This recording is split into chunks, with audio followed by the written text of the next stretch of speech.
me again, Miss Osfield. Mrs. Rutland is holding the camera again. We just want to say a big hello again. I hope you're all well and had a really good week. I've got another story for you to read to you today. One of my favourites. It's Winnie the Witch.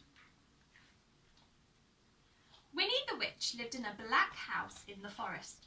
The house was black on the outside and black on the inside.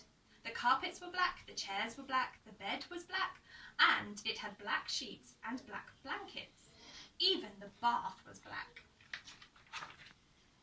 Winnie lived in her black house with her cat, Wilbur. He was black too, and this is how the trouble began.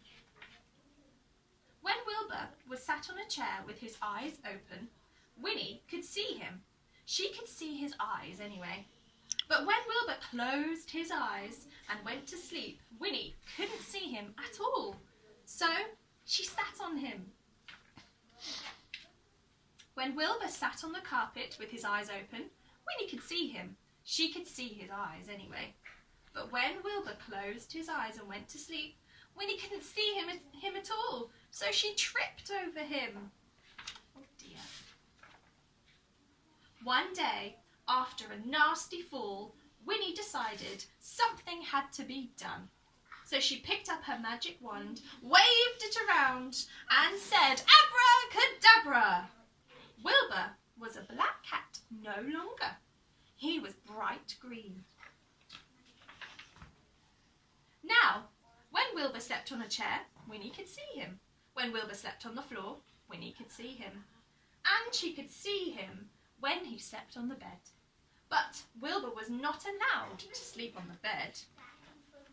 So Winnie put him outside in the grass. When Wilbur sat outside in the grass, Winnie couldn't see him, even when his eyes were wide open. Winnie came hurrying outside, tripped over Wilbur, turned 3 somersaults and fell in a rose bush. This time, Winnie was furious. She picked up her magic wand and waved it 5 times and... Abracadabra! Wilbur had a red head, a yellow body, a pink tail, blue whiskers and 4 purple legs. But his eyes were still green. Now Winnie could see Wilbur even when he sat on a chair, when he lay on the carpet and when he crawled into the grass. And even when he climbed up onto the tallest tree. Wilbur climbed on top of the tallest tree to hide.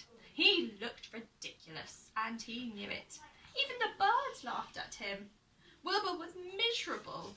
He stayed on the top of the tree all day and all night. Next morning, Wilbur was still up there. Winnie was worried. She loved Wilbur and hated him to be miserable. Then Winnie had an idea. She waved her magic wand and abracadabra! Wilbur was a black cat once more. He came down from the tree purring. Then Winnie waved her magic wand again and again and again. Now inside of the black house, it wasn't a black house, it was a yellow house with a red roof and a red door. The chairs were white with red and white cushions. The carpet was green with pink roses. The bed was blue with pink and white sheets and pink blankets. The bath was a gleaming white. And now Winnie could see Wilbur wherever he wants to sit. The end. I like this story because this is very much like my black cat at home. So I hope you all have a wonderful week and hopefully I will see you all soon. Bye! Bye!